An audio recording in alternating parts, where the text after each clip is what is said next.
We all spend a lot of time worrying about how to make money, but have you ever thought how to stop losing it? Mike Tyson, the former heavyweight boxing champion, earned hundreds of millions of dollars throughout his career, but filed for bankruptcy in 2003, citing excessive spending, legal troubles, and mismanagement of finances. Tyson's lavish lifestyle, including mansions, cars, and exotic pets, contributed to his financial downfall. Nicolas Cage. Despite being one of Hollywood's highest paid actors, Nicolas Cage faced financial troubles in the late 2000s due to a combination of extravagant spending, real estate investments, and tax issues. And MC Hammer. The rapper achieved immense success in the early 1990s with hits like You Can't Touch This,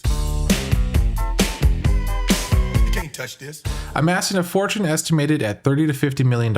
However, extravagant spending, a lavish lifestyle, and failed business ventures led to financial insolvency, and Hammer filed for bankruptcy in 1996. There is an X factor here, folks. It's spending. If some of the richest people on the planet can go broke, anyone can. Luckily, I'm here to help. I took a long, hard look at the way myself and other players spend their gil in Final Fantasy XIV, and found the top 3 ways you are losing your hard-earned money. It ain't mounts, it ain't glamour, and it ain't housing. It's teleports.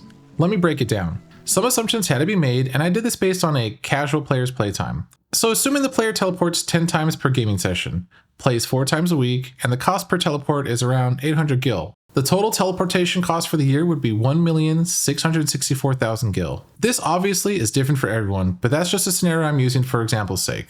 So how can we reduce this? There are several ways. Utilize return on a 15-minute cooldown. Free teleportation with a security token setup, one-time password. Your free company buffs and or squadron missions. Also, up to 3 locations can be registered as favored. Favored locations cut the cost in half, so if you're going to a place often, make sure to set this up. You may have 4 if you install the Final Fantasy XIV mobile app. And the very best way to reduce your teleportation fees is to utilize Aetheryte tickets, which can be obtained by spending allied seals, Centurio seals, or gold chocobo feathers.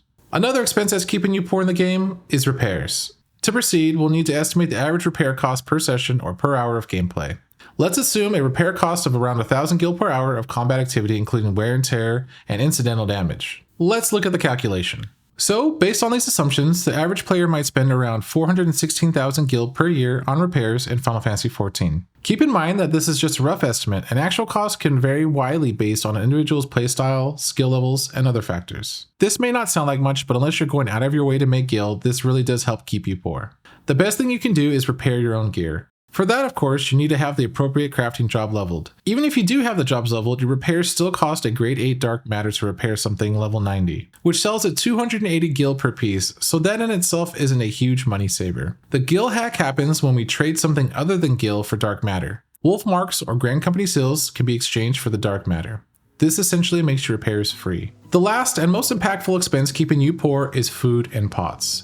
If you don't raid, this doesn't really affect you, but for those of you who do, this really breaks the bank. Food and pot costs vary and are what I would call at an all-time low at the moment due to no new raid tiers upcoming for this expansion. Meaning more or less, these pots and food will become useless soon. Regardless, people still finishing the tiers still need them, so let's take a look at the cost. The cost per tincture is about 3,000 gil. Let's take a look at the calculation. Raid times also vary, but I think most groups try to do at least 2 lockouts, so that's about 3 hours, and again, let's assume 4 nights a week. The real fix for this is to craft your own food in pots. The only other workaround is instead utilize the time I would have used crafting the pots myself and make the gil to buy the pots instead. This only makes sense to me because I can make gil faster than I can make pots. If you are interested in making gil, I will put my guide in the description below and you can see if that strategy works out better for you. Now let's sum up the yearly costs. So based on these assumptions, the average player might spend around 17,305,600 gil per year on food, potions, teleports, and repairs in Final Fantasy XIV. Again, guys, take these calculations with a grain of salt because everyone's situation is completely different, and I did want to demonstrate how common costs affect us. I hope you guys found this interesting and more importantly useful. Thanks again for watching, and I'll see you guys next time.